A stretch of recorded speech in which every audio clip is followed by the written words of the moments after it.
What are Funky Rappa's biggest pros and cons? That's what I'm here to tell you today. My name is Juice, and let's get into it. You've read the title and thumbnail, but I like to structure these videos by starting off with the pros before delving into all of the cons. So as always, let's start with the positives.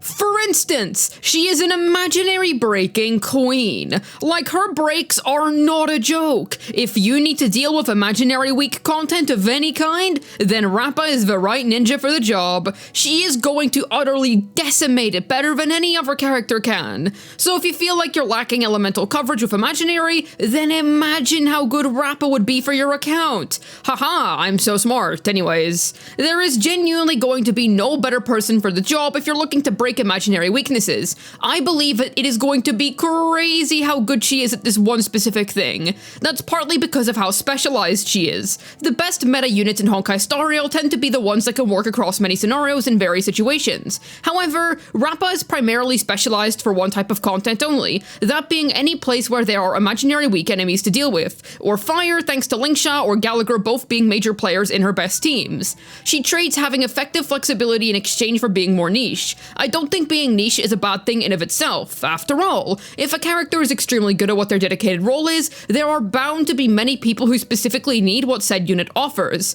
Sure, she might not work in every single team the way that Robin or Rohan may do, but she doesn't have to. Many of you might own a Dr. Ratio from that time when he was temporarily free for a couple of patches. Trust me, if all the enemies are imaginary weak, then Rappa is gonna cook that guy for breakfast. So if you're concerned about her value when you've already got a ratio, trust me, Rappa is going to be an upgrade for imaginary weak content. You will essentially never struggle with content of such a nature ever again if you decide to pick up the Funky Graffiti Ninja. Another excellent quality when it comes to Rappa is that she's very skill point efficient. Remember how one of the biggest problems when it came to Firefly synergy with Lingsha was that the Common Rider needs E1, otherwise the team's skill point economy would be really rough if the healing Dragon Lady was to use her skill every turn? Rappa has no such weaknesses. No pun intended, I promise. This means that you'll still be able to access Lingsha's huge amount of fire toughness damage if you play her with Rappa. Meaning that if only a few of the enemies are imaginary weak, but the rest are fire weak, you can still whittle down their bars to allow for some insane super breaking magic. Even better yet, the enemy could potentially house both an imaginary and fire weakness, then you'll be eating really good. You won't need to acquire any Eidolons for either side to take full advantage of this synergy, with Lingsha easily being best in slot for Rappa teams. It isn't even close! With E0 Firefly, the competition is tighter due to Gallagher's insane skill point efficiency, but you'll have no need for that here. Hooray for all of us big Lingsha fans! Enabling Rappa being able to take part in fire weak battles as well thanks to Lingsha's super high value toughness reduction helps her feel not as restrictive and niche. It opens up another viable scenario which she can operate effectively. Plus, since both lovely ladies are highly potent in PF, you'll easily be farming 40k points with this dynamic duo together. It also helps that the pair benefit from the two main supports in the team, those being Rohan made to speed up breaks plus increase break damage potential, and Harmony MC who'll be enabling super break. Because of the healthy skill point economy that's going on here, it won't be hard to constantly keep everybody's main buffs up all the time. That's another wonderful aspect when it comes to this character. Rappa is going to be a PF goddess. Now, don't get it twisted. She is going to be a more than capable MOC and AS character, but situations where there are a bunch of trash mobs to break are easily going to be her best. This is really nice because while Lingsha did make Firefly feel better in pure fiction, she still wasn't ideal for it. After all, Firefly's enhanced blast skill can only hit up to 3 enemies at a time. Having Rappa means that you can delegate your big mecha lady to the more single target based game modes, while letting Rappa face the music when it comes to pure fiction. We also haven't gotten many dedicated 5-star limited pure fiction units. We've gotten Argenti and Jade. Debatably some others, but those two are mainly dedicated to it. Rappa, much like Argenti, is far from limited to only PF, but it certainly makes the best use of her whole kit. I think that with the more time that passes of us having pure fiction as a game mode, the harder that it will become. Sure, right now, we can all still clear it with free-to-play units with incredible comfort. However, once it's been around for as long as MOC has, it's only inevitable that we'll get some extra stages to it or some sort of expansion. So if you lack a powerful, heavily AoE DPS, then this spunky lady is the right woman for the job. Unfortunately, we must get onto the negatives when it comes to pulling for Rappa, as there are quite a few, much to our dismay. Firstly, having no weakness implant is genuinely brutal. There is no way to implant imaginary that currently exists in the game, except for perhaps Silver Wolf, but those two won't be used in the same team. Plus, the Hacker Girl applies her abilities in single target, which doesn't make much use of Rappa's excellent AoE abilities. Sure, it's common knowledge that break units are pants if you don't have the correct enemy matchups for them, yet characters such as Firefly are able to implant their weaknesses in their strongest game mode super reliably, whereas Rappa cannot. It doesn't matter whether you think that's good or bad game design, as I know there's a few out there which don't like how the weakness mechanic gets ignored so often in Honkai Star Rail. The fact of the matter is that most break DPSs will have this, otherwise their longevity is seriously restricted. Sure, she might do more damage than Dr. Ratio in an ideal setup, but how often are you realistically going to get that absolutely perfect enemy lineup for her? Rappa is going to feel like a T0.5 to T0 character when she comes out, because all of the endgame content will be centered around her.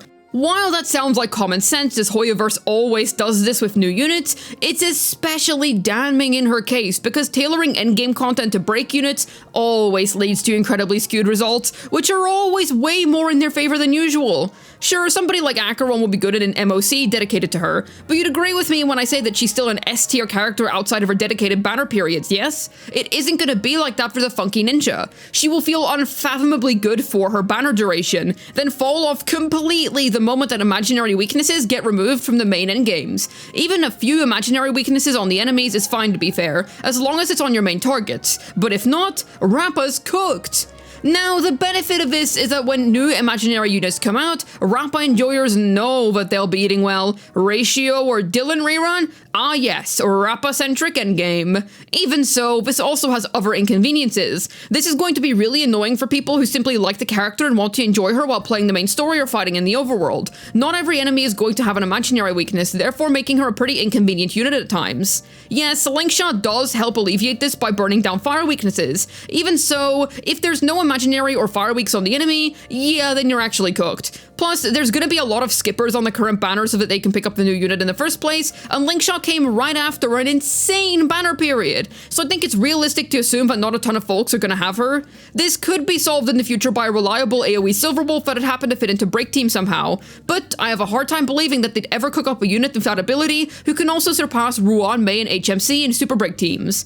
This restriction puts an annoying time limit on her permanent viability, being an irritating restriction which prevents her from being useful if imaginary weaknesses decide to take a vacation from all endgame modes for a couple of months. She truly is a specialist, and I wouldn't invest your jades into her unless you were seriously desperate for a good imaginary breaking fiend.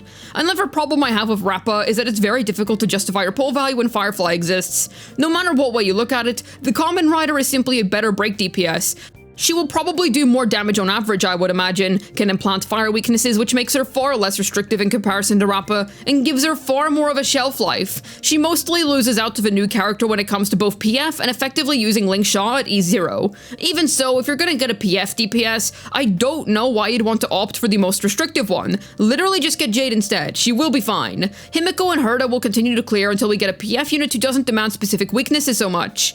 Though, to play Yaoshi's advocate, enemies in PF tend to have lower toughness bars which Rappa can easily deal with, making brute forcing easier. Firefly is one of the most broken units in all of Honkai Star Rail, we know this. Trying to be a break DPS means that you're competing with her. I do believe them to cover different fields, but I find that if you give Firefly her signature light cone, you can actually brute force 30k PF points with her. I'm speaking from my experience, however, such may be different for the average player. Also, a lot of people pulled for Fei Xiao, yes? Well, using her with Herta plus Robin allows for an extremely wacky PF combo despite the Yaoqing General being a hunt unit. Just goes to show both how powerful they made that awesome unit and how Rappa is genuinely far from being a must. So personally, I would wait for Firefly's rerun if you're hungry for the break playstyle. Yes, obviously pull for Rappa and ignore Firefly if you don't like her, but do like the Ninja Lady, but I'm talking in meta terms here. Needing to use Ruan Mei is pretty stinky, man, I won't lie. Sure, she will probably have some kind of team where she can do without the Cake Eater, but I doubt that it will be as good as her best premium teams. HMC is contested by Firefly too, with Gallagher being a very powerful support in general for other teams too, such as Acheron comps. Linkshot is fair game, yeah, she will be at her best with Rappa in the first place to be fair. Unless your Firefly is E1, then the ninja gets cooked again. But anyways, I won't dwell on this point for too long since Robin replaces Ruan Mei in most non-break teams, plus Sunday Sunday's probably gonna be better than both of them, let's be real. Even so, it still felt like it was worth a mention when we're getting plenty of break-based units, plus after we got the reruns of Black Swan and Kafka, who all really enjoy raw maze buffs. Lastly, listen, I'm sorry to say, but Rappa isn't anything special. No, I don't mean her aesthetics. She is a really cool unit if we're talking about her as a character, but I mean meta-wise. Honkai Star Rail gets insane meta units released so quickly that it can feel very difficult to keep up at times. Not only that, but Honkai Star Rail just gets new 5-stars really fast in general. Correct me if I'm wrong, but I believe that Rappa is the first patch where we've gotten a single new 5-star in one patch before. The volume in which they pump out new characters is indeed very commendable, but also pretty hard to follow, especially if you're a free-to-play. Rappa just isn't worth it when you realize that Sunday is next. Now, if you like her, great, pull for her, but I genuinely do not think that there is any sane reason as to why you'd pick up this random filler character, who is quite strong for a filler character to be fair, when the new best character in the game for the next 5 to 6 patches is going to be out soon. That number is arbitrary. I'm guessing that Sunday's probably gonna be as good for as long as Robin was. She's still super good, by the way, but I think Sunday is gonna become the new best character. Also, everybody that has finished the 2.5 story knows who else is coming next. I won't spoil if you don't know already, but come on! You really think that Rappa is going to be able to compete with both that character on Sunday? Not even a chance! Plus, anytime Break receives buffs, don't get it twisted, those aren't Rappa buffs, they're Firefly buffs. She will always be one step ahead. Pulling for Rappa is the same as pulling for Hu Tao when you've already got an Arlecchino. Legit just, why? She's a funny comic relief character that is acting as the calm before the storm so that we all may save for our glorious King Sunday. Plus, that unit who is absolutely going to be ridiculously strong. 2.6 is a filler patch for us to prepare. The second half is only reruns for a reason, because ideally, we will pull for both of the new 2.7 characters. So unfortunately, Rappa genuinely cannot compete in the slightest. Not as dead on arrival as Yoon Lee, but not excellent either. More or less a game mode coverage option for veteran players in my opinion. I do like Rappa as a character, and no, I don't think that every unit which isn't Acheron or Fei Xiao tier is trash. My issue is more so stemming from the fact that Sunday has been hyped up for way too long to not be infinitely better than whatever Rappa could provide you.